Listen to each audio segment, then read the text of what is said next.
Now, Mr Speaker, there has been over the years, relatively recent years, a very rapid change in attitudes to same-sex marriage, to same-sex couples indeed.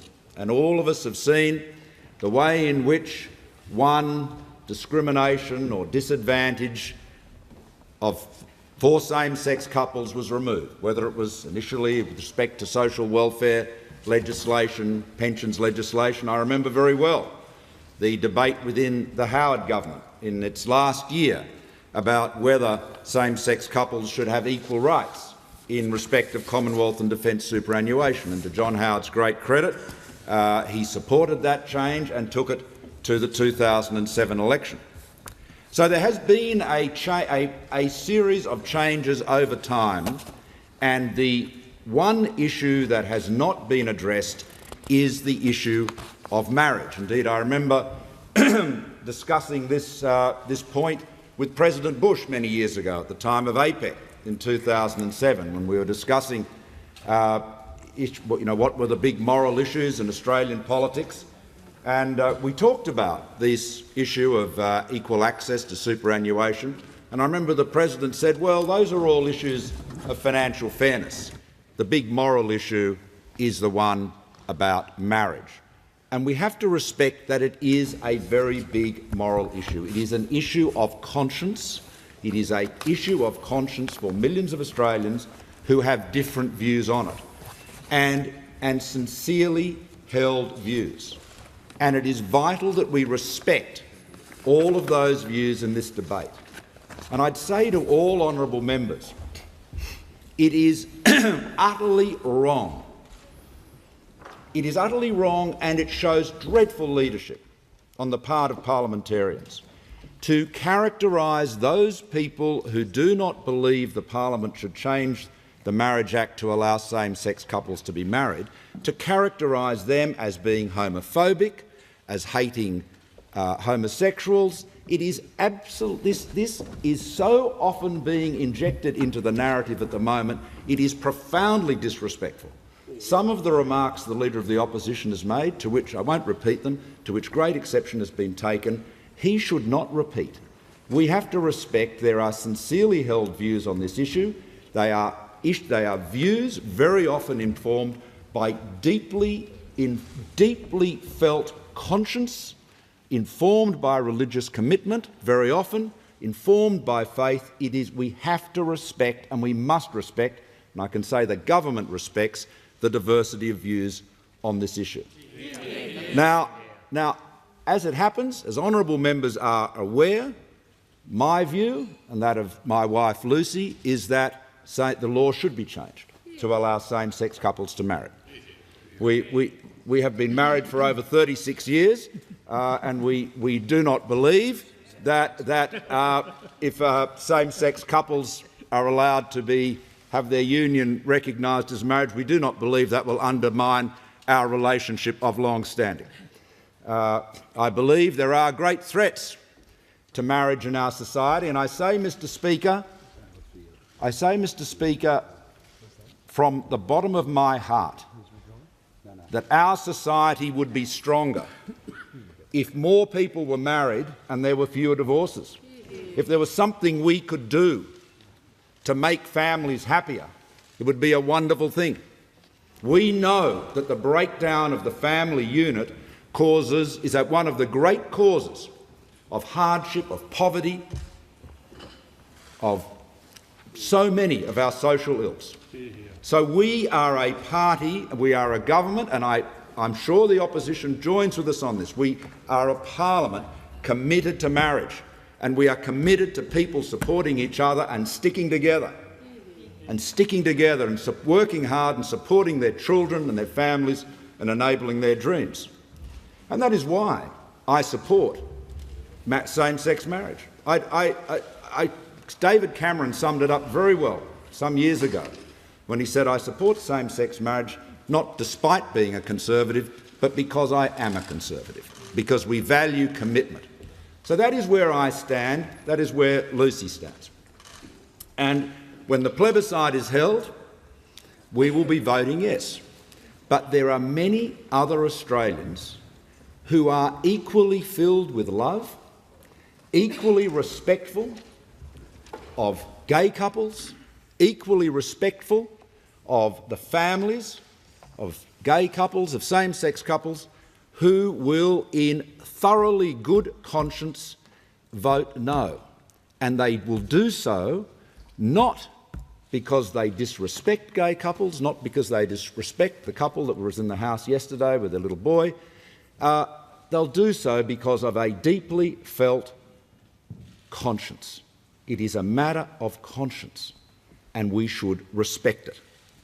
Now, Mr. Speaker, the passage of change in our society has been one where, and this is where it has differed from the progress in some other jurisdictions. It's an important point to note. In Australia, one after another of, if you like, the discriminations or the disadvantages affecting same-sex couples were removed. Some were removed during the previous Howard government and previous governments. More were removed under the Rudd government, and that process has been ongoing, and it's reflected a very strong social change. As I noted in the lecture I gave, the Michael Kirby lecture in 2012, I had always regarded, and I think I can speak for a number of my colleagues here today in saying this, I'd always regarded that the marriage issue was, if anything, an obstacle to removing these disadvantages. In other jurisdictions, for example in the United States, the motivation to recognise same-sex marriage was driven as much as anything else to remove certain disadvantages, whether it was in social welfare or tax or superannuation and all of those areas that had hitherto been addressed in Australia.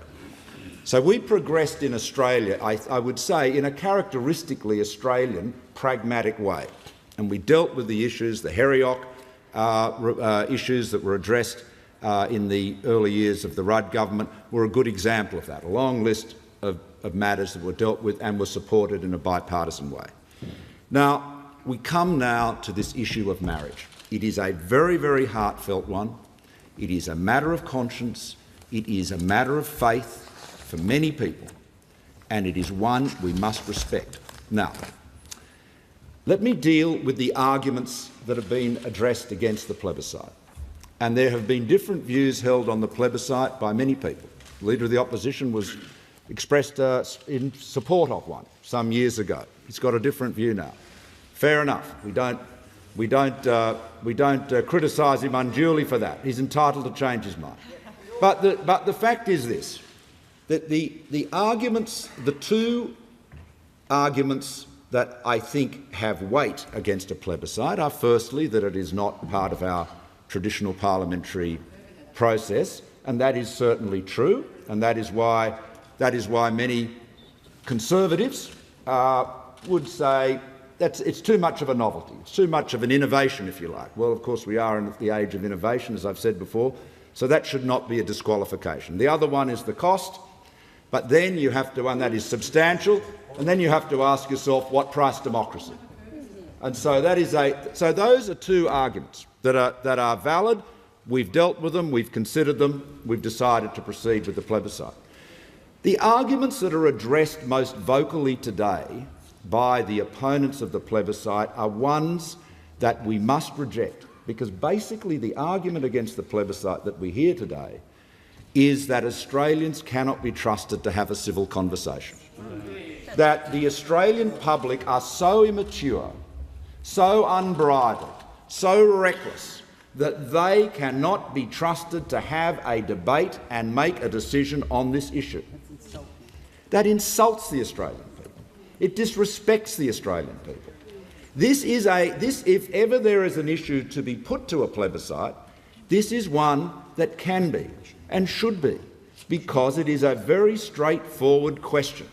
It doesn't have the same kind of implications, far-reaching, often unknowable implications of, for example, voting on Brexit, as the British did recently. It's a very straightforward question, in many respects more straightforward than a number of the questions that we've addressed in constitutional referenda. So it's perfectly suited for that. The real reason I think many people oppose the plebiscite is because they believe that if there were to be a vote in the parliament, a free vote in the parliament, same-sex marriage would be supported. And so they don't want to run the risk of the Australian people giving them the wrong answer. Well, for our part, we put our faith in the Australian people. And we know that their answer, whether it is yes or no, will be the right answer. Because it's there. This is an institution thousands of years old that we are talking now about making a fundamental change to. I believe the time has come to do that. Many others in utterly good faith and good conscience do not, and they want to have their say. And I'd ask the members of the opposition this. Cast your mind back to the Gillard government. Remember when Julia Gillard said, "I believe in our society, with our traditions, marriage has a special place and special definition. Marriage will be defined as between a man and a woman. The Marriage Act will stay the way it is so that marriage is defined as a man and a woman." These were her many statements on that subject. That was the position of the Labor Party then. Was she denounced by her colleagues as homophobic? Was she? And what would have happened? What would have happened? What would have happened? The member for Isaacs. What would have happened if the Labor Party had said, "Let's have a plebiscite"? Of course, the supporters of same-sex marriage. The member for Isaacs will cease interjecting. They would have welcomed it because at that time there certainly were not the numbers in the parliament for it to be passed. So what we have to recognise is that this is a commitment we took to the election. It's a commitment we will honour, and we are honouring now. It's a commitment that respects the will of the Australian people. It respects their intelligence, their civility, their capacity to express it, make a decision, and above all, it respects the fact that each and every one of them can have a say. And our side, our government, our side of politics, among whom we have differing views on this, nonetheless, we say we respect the Australian people. We want to let them have their say. Now, we have offered the opposition a role in the process. We're happy to work with them. We've offered them places on the committees that will supervise the spending of the public funding, which is thoroughly fair and thoroughly based on precedent.